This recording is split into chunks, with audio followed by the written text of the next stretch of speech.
As you can see behind me is a hydroponic demo farm, an easy to set up greenhouse which is also affordable, that does not cost much, that can grow a variety of crops.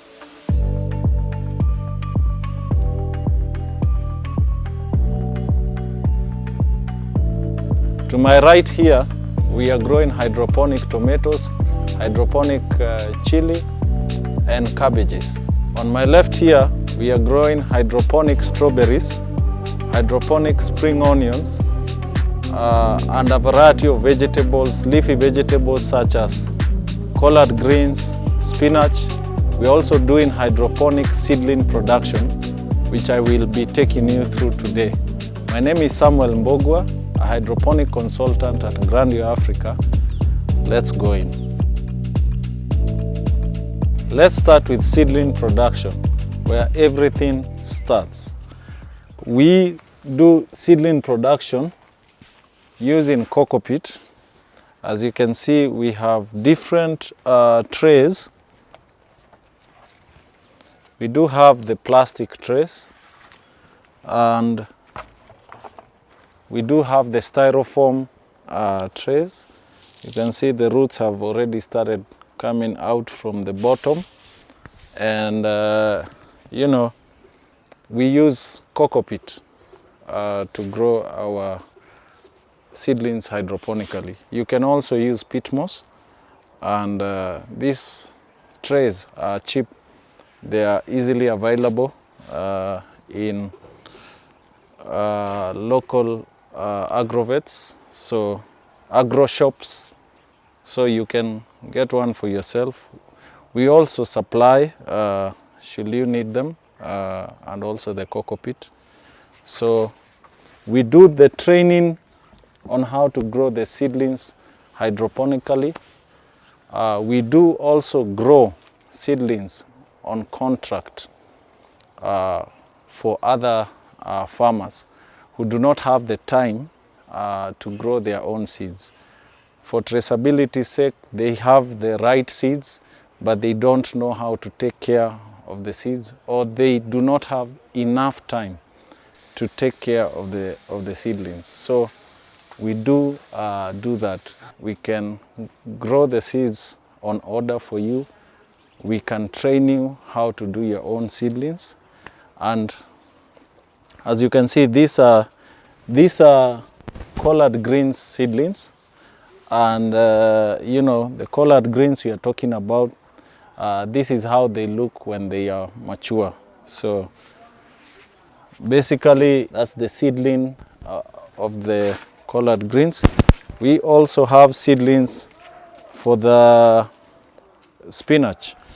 And as you can see on this table, yeah, this is, you know, how the seedling look like. You can see the tray on the bottom side, how it looks like. It's a plastic tray, I think 230 holes. So you can basically grow a lot of them. The system we are using here, as you may have seen from some of our videos, is a floating raft system, deep water culture, where we are growing the collard greens, the spinach, and probably if you did miss out,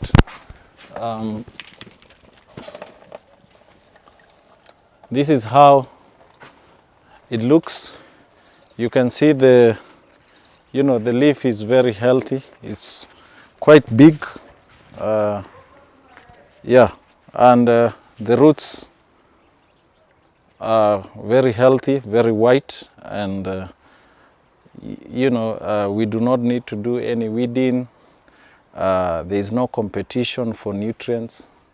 There is enough light, so it's an easy system to do. We thank you for all those people who have made their orders since the last video. So basically, after producing the seedlings for 21 days, you transplant them in the cups, and in 4 to 6 weeks, you're already harvesting your healthy spinach. Yeah, so I'll return this slowly. back. The second thing we would like to talk about are the vertical towers that we use to grow a variety of crops. You can use these towers to grow hydroponic spring onions, like you're seeing them growing here. This vertical tower has 40 holes. They are extruded in such a way that there is no competition for nutrients. And I'll be explaining to you how we feed the towers.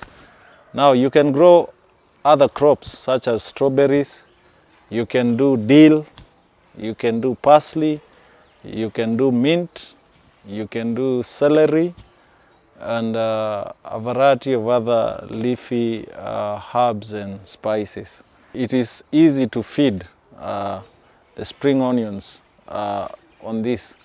They don't require you to water every day. That's why we have them in the same system together with the strawberries. As you can see here, we have around 7 pipes of strawberries. As we said, each of these vertical tower has 40 holes. So these are 40 seedlings of the strawberries, and they are now at the flowering stage. So right now we are pulling out the first flowers. We are doing what we call deflowering, so that we ensure that we'll be harvesting strawberries that are of good size and good quality in the long run.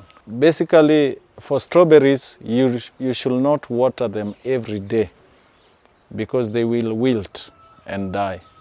So that's why we have one system growing the onions together with the strawberries.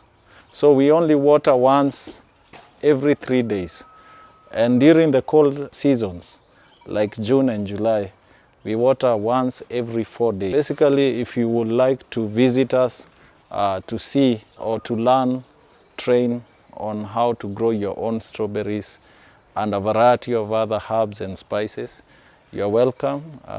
We have every crop here, those that are doing well, those that are not doing very well. You are able to learn about nutrient deficiencies and everything, so that when you go to do it in an actual farm or in your pilot project, you are able to solve some of those challenges that you may experience. Yeah, so it is easy. They don't need a lot of, a lot of work compared to tomatoes, to keep them alive. They don't need a lot of water also. So you can visit us for more information on strawberries and the use of these vertical towers. How we water is that we have an overhead pipe here, and this pipe supplies water from a pump. So we have a pump that waters that pumps water from an underground tank that you will see, and then the water comes and drips down from the top into the vertical towers, goes all the way down, and then drains back to the underground tank. Yeah, so I hope you can now see that you don't need a lot of water, and you also don't need to be watering manually. You can have a pump. You can also install a timer that takes care of that if you're away and you do not have anyone to do the watering for you. We also have some trays full of seedlings that we have put just next to the vertical towers, and basically this is part of taking advantage of unused space. This is a vertical space, so that's why we have put some trays with seedlings there. They are for collards, amaranth and nightshade. Yeah, we also have some spinach seedlings. Basically just taking advantage of the vertical space instead of letting it lie idle. The next thing we are going to check is an A structure, an A-frame vertical garden. This is the A-frame structure. We are trying to piece it up together. We have currently just set one pipe, but it can take 3 pipes on this side. We have one here, we'll have a second one here, and a third one here. Then also on the other side, we'll be having 3 more pipes. Each pipe is taking 10 cups, so those are 10 stems. And basically, you know, this is the ideal structure for those people with just a balcony, or, you know, just a space near a servant quarter in the compound, you know, just a small area. So this is the ideal structure that you can have. You know, you can also just have like one side, you know, a platform with just one side. So basically that's how it will piece out together. We are using the same concept as I showed you for the deep water culture. That is the system that we are using. So the pipe is hollow, and inside is just water, nutrient water. So the water with nutrients. But the cup is the one that has the, you know, the media, this volcanic rock. With this system, you can also use gravel or granite, ballast. It has different names. The construction materials, you know, just to hold the roots together. So we are not planning to have a pump supplying water here. It will just complicate our small kitchen garden. So, but in a commercial system, definitely you will have a pump with the plumbing done in such a way that water is supplied within the pipes, and that is also a system that we can set up for you, and you know, it works best. So if it's commercial, you'd rather invest in a good greenhouse, in a pump, and you know, water that is fed, so that you don't have to be put in manually. But you know, for a small kitchen garden, you want to do 60 stems. You know, this is just 2 meters by 1.5 meters, and you know, you have 60 stems. So you can have 10 of spinach, 10 of collard greens or kale. You can have 10 of amaranth, 10 of spider plant, 10 of nightshade, and 10 of things like coriander and these other spring onions, or sweet basil and the like. So basically you can mix and match, you know, to have a good variety. And also on the side, like you can see, for us, we have all this area, you know, basically we are trying to make use of these spaces all around. So for us, we are getting a lot of orders to do seedlings for people at this moment. So that's why we have seedlings everywhere, you know, seedlings up here, seedlings and near the A-frame structure. But you can, you know, also have like a pipe, you know, a pipe of strawberries. You can have it, you know, on the corners.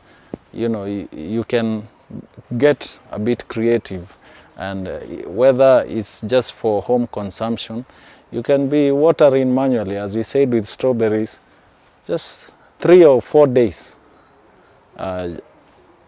Once every 3 or 4 days.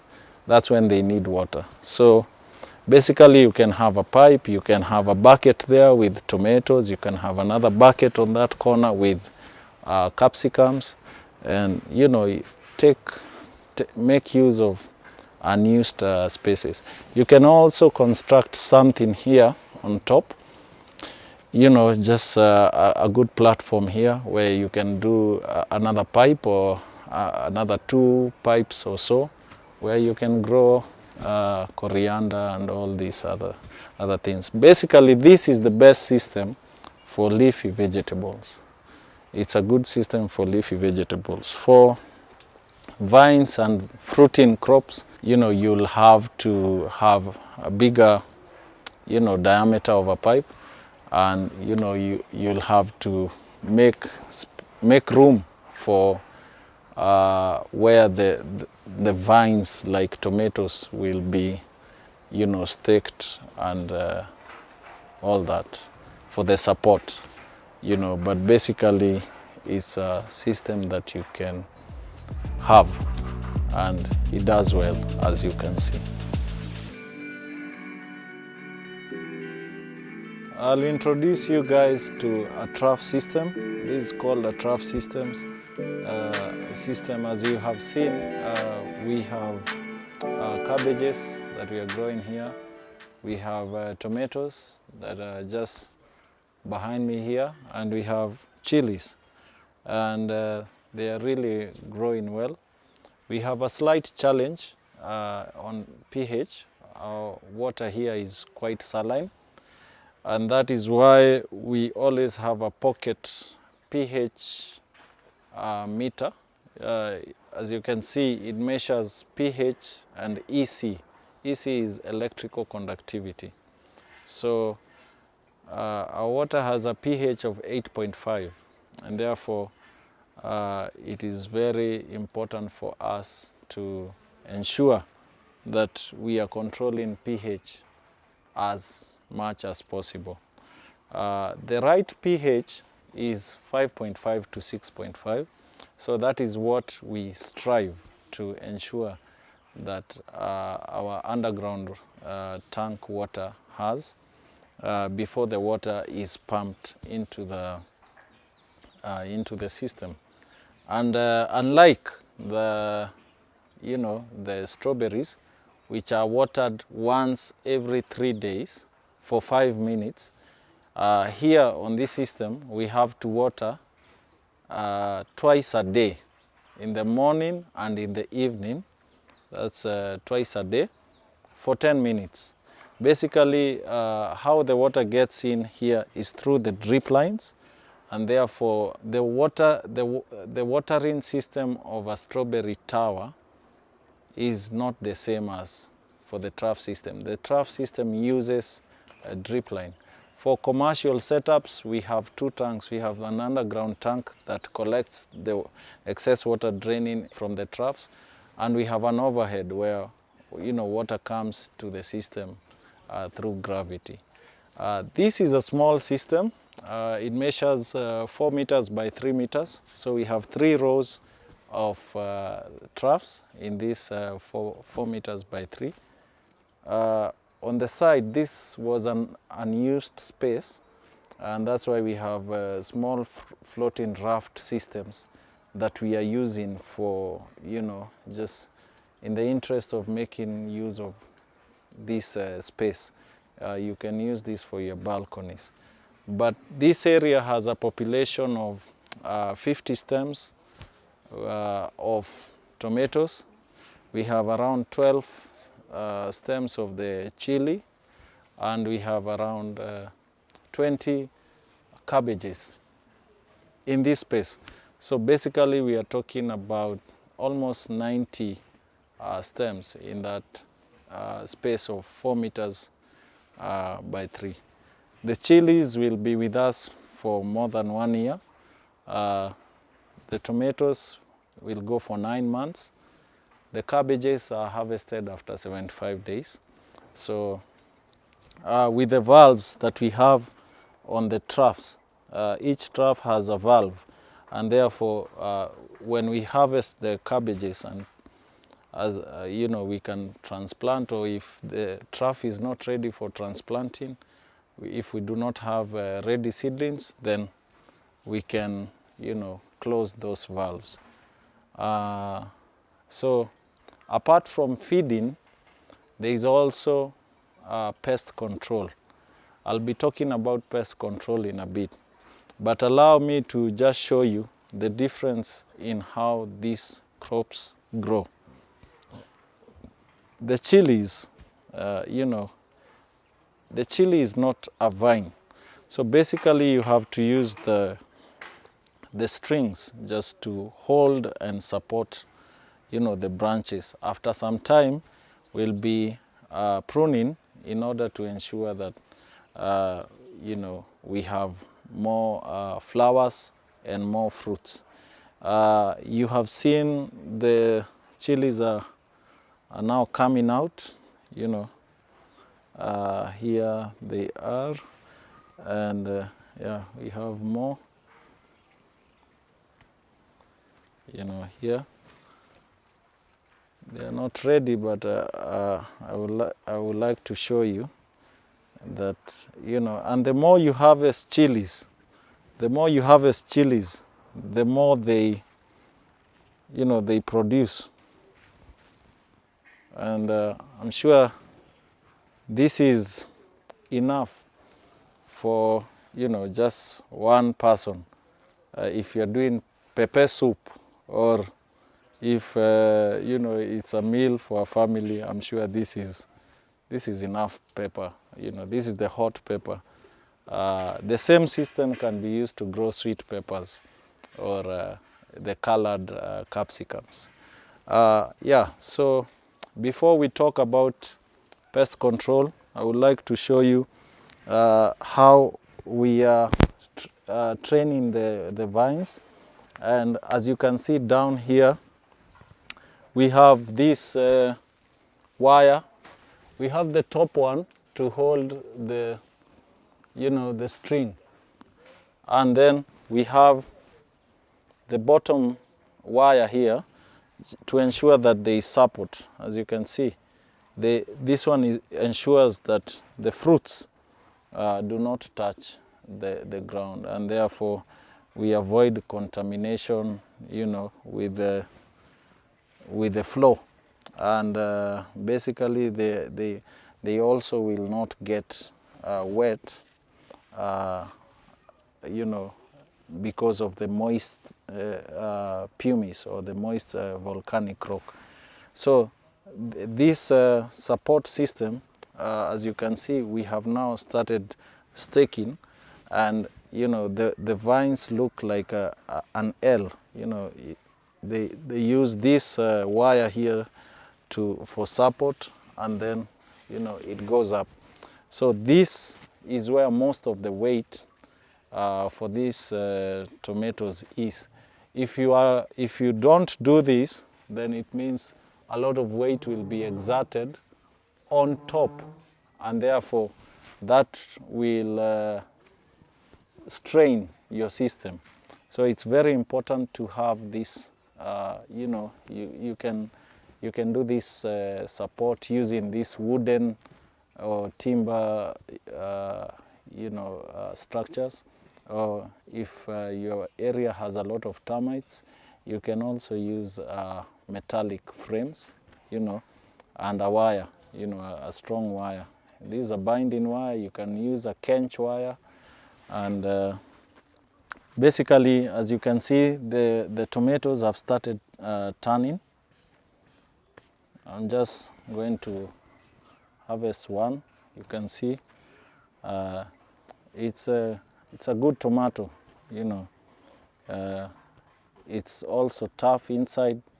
It has got enough potassium from the hydroponic nutrients, and therefore it's not hollow inside. It's quite firm and very good for making of paste and for home use. Yeah, so basically we make these sorts of kitchen gardens for people. If you just have a small backyard or a front yard and you would like to do such a kitchen garden, we can do it for you. It's a simple system. So for this, for a small kitchen garden, you'll need a tank, say 100 or 200 liters, and you can have lots of tomatoes, or you can have not only tomatoes but fruiting vegetables. So here we have tomatoes, we have chili. You can also have colored capsicums or the sweet peppers. You can do raspberries, you can do blueberries, you can do watermelons on this system, because the trough system is big and the roots have more space, to grow, and therefore the trough system is more versatile and can sustain a lot of vegetables hydroponically. The vertical towers for the strawberries, the deep water culture systems, these are majorly for leafy vegetables. But the trough system can grow anything. You can do lettuce, you can do melons, you can do cucumbers, you can do, just think about anything. You can do grapes on these troughs. So basically, that is about the system. So let's talk a little bit about the pest control.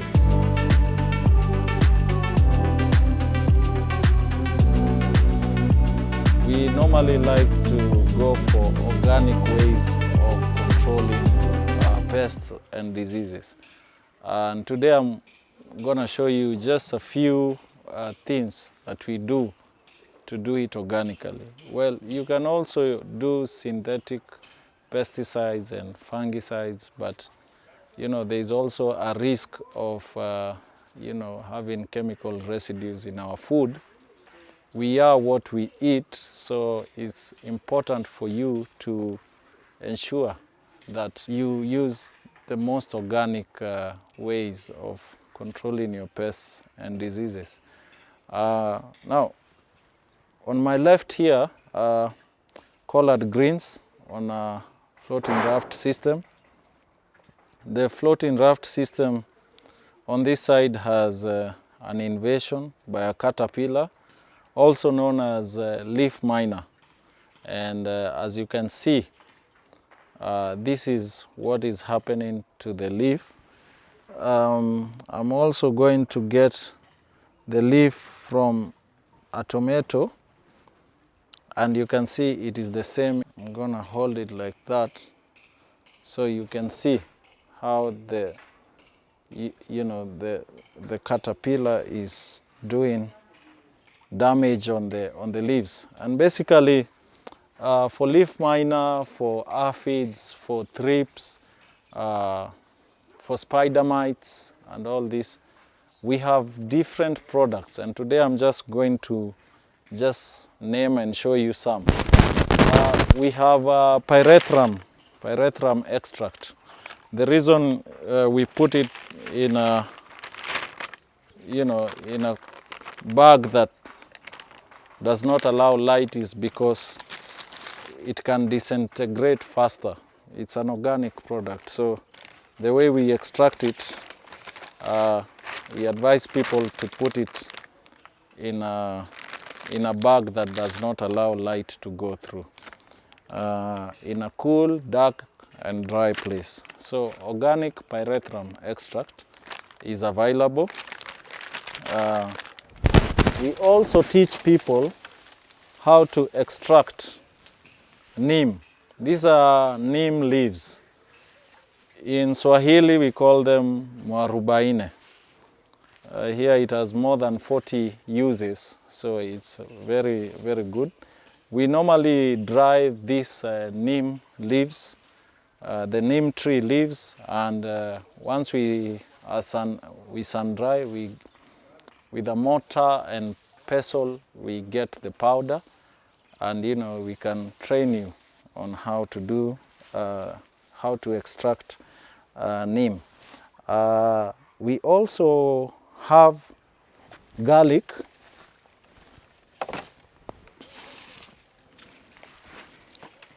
We do use garlic. We can also train you how to extract the garlic from fresh fresh garlic. And you know, you must be wondering why we decided to do chili here. Now, what we do is we normally mix garlic and chili and molasses. Molasses is a byproduct in the sugar industry. So what we do is we grate the garlic using a grater. We grate into a fine paste. Like 10 of the bulbs we grate and mix with half a kilo of molasses, and then we add like 5 or 10 of these, you know, it's still organic, 10 pieces of chili, and then we mix that together and sieve into a sprayer. Especially the recipe I'm talking about is for a 20-liter sprayer, you know, the knapsack sprayer. So 10 bulbs of this, 10 of chili, and half a kilo of molasses. Then you mix with water and sieve before putting into the sprayer so that it does not block the sprayer. And then just before you start spraying, especially if you're doing outdoor farming, it is advisable for you to add 1 tablespoonful of liquid soap in order for it to stick on the leaves for a longer time. Ensure that you do that. But for controlled environments such as this greenhouse or a greenhouse, then it is you can choose to use the liquid soap or not. It doesn't matter. So that is the mix that we do. And garlic is very, very good. You know, it has antibacterial properties, it has antifungal properties, you know, and it's also both a repellent and a killer of, you know, harmful pests. We do also advise that if you are going to use that recipe for the garlic bulbs, the molasses and the chili, it is advisable for you to ensure that you're not doing beekeeping, because the recipe is, you know, is a very strong insecticide. So it might also, you know, kill the bees, and we need the bees for sweet strawberries, for good pollination of many things. So basically they are also organic fungicides. We also use seaweed extract in order to boost the immunity of these crops. For the leaf miner, as I showed you, we've not had to use a synthetic product. We are still doing organic. The pyrethrum and the neem have been very good, especially with thrips that, you know, come and invade the flowers, you know. We have strawberries here, which are flowering. We have chilies that are flowering. We have tomatoes that are flowering and fruiting. So basically, we know that the neem extract and the pyrethrum extract will really help us keep off the red spider mites, the thrips, and all those stubborn leaf miners. Yeah, so basically for organic control, it is advisable to start early. It is advisable for you to start early on and keep at it.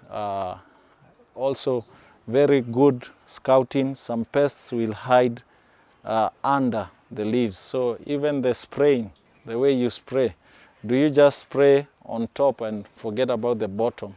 So you should spray on the top and the bottom of the leaves.